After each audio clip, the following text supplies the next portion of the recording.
1 বছর পরে অন্যত্র বিয়া হয়ে গেল। এবার স্বামীটা পাইল খুব ভালো, ভালো স্বামী পাইয়া সুন্দর জীবনের ফুলের বাগানের সংসার চলতেছে। একদিনের ঘটনা ঘটতে লাগলো, ঠিক ওই ভিক্ষুকের ওই জালেমের বাড়ি বসে যেমন কথা বলতেছিল, দুপুর বেলা স্বামী আর স্ত্রী খানা খাইয়া মধুর আলাপে ব্যস্ত ছিল। হঠাৎ আগের মতোই দেখে বাড়ির দরজায় একজন ভিক্ষুক আইসা ডাক দিয়ে কয়, আল্লাহ কারীম, আমারে ভিক্ষা দাও, আমারে ভিক্ষা দাও। আমার স্ত্রী ডাক দিয়া কয়, কথাটা শুই না।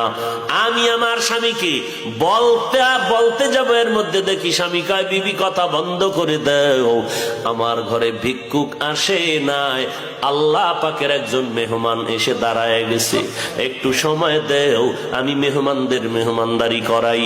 দরজাটা খুলিয়া ডাক দিয়া কয়, চাচা, বুড়া মানুষ আসেন, এই দুপুর বেলার টাইম